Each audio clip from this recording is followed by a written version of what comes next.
காலையில நம்ம அவசரம் அவசரம் குழந்தைங்கள ஸ்கூல் கிளப்புறோம். இந்த ஓவர் பெர்ஃபார்மன்ஸ் பண்ண கொன்னுடுவேன்.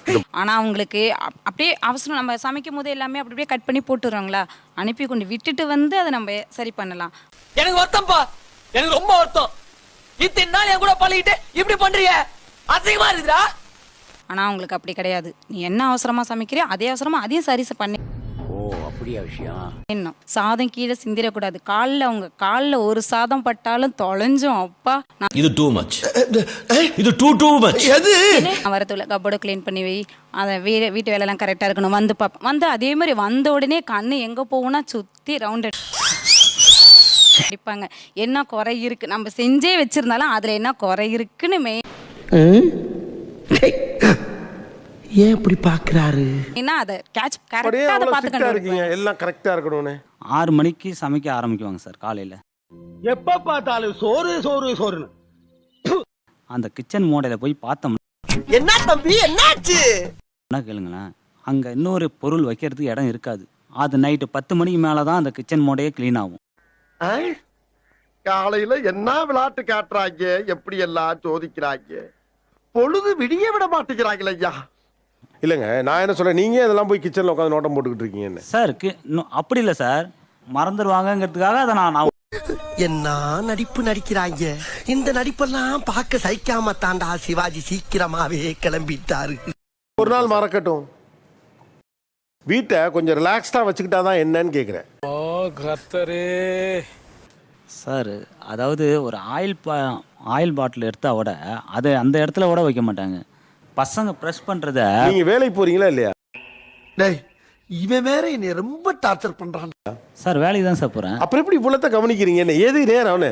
என் ஃப்ரெண்டுலாம் இருக்காங்கல்ல, பார்த்துருக்கேன்ல என்னன்ட்டு, ரொம்ப சின்னதாக தான் இருக்கும். அதில் வந்து அழகாக நீட்டாக கிச்சன்லேருந்து எல்லாத்தையும் பார்த்தா நீட்டாக வச்சுருக்குவாங்க. டேய், என்ன குறுகுறுன்னு பார்க்குற? அவங்க வீட்டு கிச்சனையும் நீங்க போய் பாக்குறீங்களா? அவங்க வீட்டுன்னு இல்லை, எங்க போயிட்டு வந்தாலுமே நான் இன்னைக்கு இந்த வீட்டுக்கு போனப்பா, எப்படி தெரியுமா, சின்ன கிச்சன் தான், அவ்வளோ அழகா வச்சிருக்கிறாங்க. பார்க்கும்போதே இதெல்லாம் பெருமையா? கடமை, ஒவ்வொருத்தருடைய கடமை. நமக்கு அவ்வளோ ஆசையா இருக்கு. ஆனா இங்க வந்து பார்க்கும்போது பிபி ஏறுது. ஏதாவது ஒரு கிச்சனை, நான் ஒரு வீட்டுக்கு போனேன், அந்த வீட்டுல கிச்சன் நீட்டா இல்லன்னு ஏதாவது சொல்லிருக்காரு? இல்ல சார், இது வரைக்கும் சொன்னதே இல்லை. இது வரைக்கும் சொன்னது இல்ல. பேசிக்கா அவர் யார் வீட்டு கிச்சனையும் பார்க்கலாமா? டேய், பெர்ஃபார்மன்ஸ் பண்ண வர்றா. இந்த கிச்சனை குறை சொல்றதுக்காக அவர் நிறைய கிச்சன் பார்த்ததா சொல்றாரு.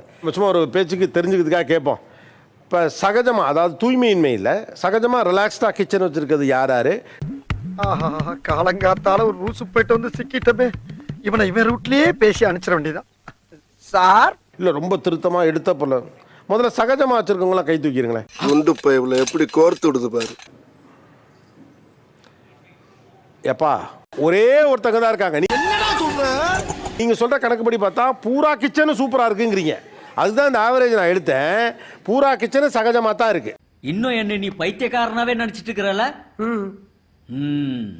நான் என்ன சொல்றேன், வீட்டில் கொஞ்சம் ரிலாக்ஸா இருங்களேன்னு சொல்றேன். நீங்களும் ரிலாக்ஸா இருங்க, அவங்களும் கொஞ்சம் ரிலாக்ஸாக இருக்கட்டும், ஹாப்பியாக இருக்குமே. எப்போதும் நீங்கள் உங்கள் மைண்டில், பேக் ஆஃப் த மைண்டில் இது கரெக்டாக இருக்கா, இது பர்ஃபெக்டாக இருக்கான்னு ஒரு பதட்டத்தோடே இருந்துக்கிட்டே இருக்கிறது உங்களுக்கும் நிம்மதி இல்லை, அவங்களுக்கும் நிம்மதி இல்லை. ஏண்டா டேய், எனக்குன்னே வருவீங்களாடா? ஏன்ட்ட சரசம் பண்றக்கே ஓட்டாப்பே உங்களை பெற்றுறாங்களா? ஏன்டா அப்படி பட்டறதுலயே வந்து பஞ்சு பண்றீங்க? நான் வளர்ந்த விதம் அதை மாரிங்கிறதுனால நான் அப்படி தான் எதிர்பார்க்குறேன். அவங்களும் ஒரு விதத்தில் வளர்ந்துருப்பாங்கல்ல. அதுதான் சரியா வளரலன்னு கத்துக்கிடணும் ஐயா, கத்துக்கிடணும், தம்பி கிட்ட கத்துக்கிடணும் நினைக்கிறேன். அது எப்படி இந்த மனைவிய எப்போதும் சந்தேகத்தோட செஞ்சிட்டியா அப்படின்னு நச்சரிச்சுக்கிட்டே இருக்கு. இவனை கொன்னுடலாமா? என்ன வளர்ப்பு?